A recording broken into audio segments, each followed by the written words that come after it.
Paabot iti talo ribos hanggang sot 50 kinupat nga tattawa naglabteng babaan kadagiti na duma-duma a paganurutan manipot iti talo a probinsya iti Region 1 nga ipatpatungpal iti Land Transportation Office.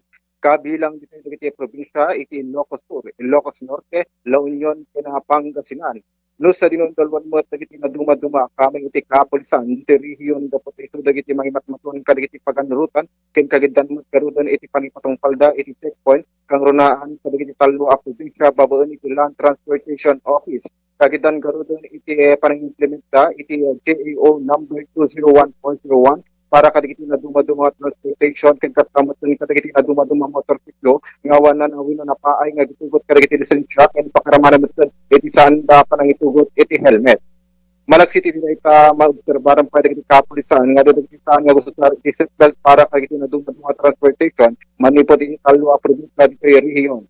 Impakamumat itag ng mga Chief Transportation Regional Operation Division ani Ma'am Kathleen Dina Salayog, Officer in Charge Transportation Office, nga mas adu iti bilang kadagiti driver as an nakasitbelt kadumanon iti 1,048 bayat nga damat iti 5 gasto talpulo kin 8 iti bilang nagkawanan iti driver's license pakiramanan sa official receipt certificate of receipt bombod chan.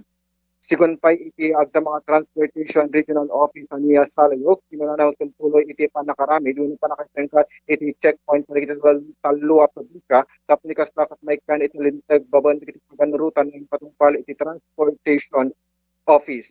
Kabetan na tutulit at sitsiputan nagiti nagdumaduma transportation, tapnikas dapat may pasigurado may suda katumang palda sa nagiti paganurutan iti Land Transportation Office, babaan kaditi talo a probinsya iti Region 1. Bombordol Padera para sa pambansang radyo ng Pilipinas at consistent number 1 sa La Union. Basta Radyo, Bombo!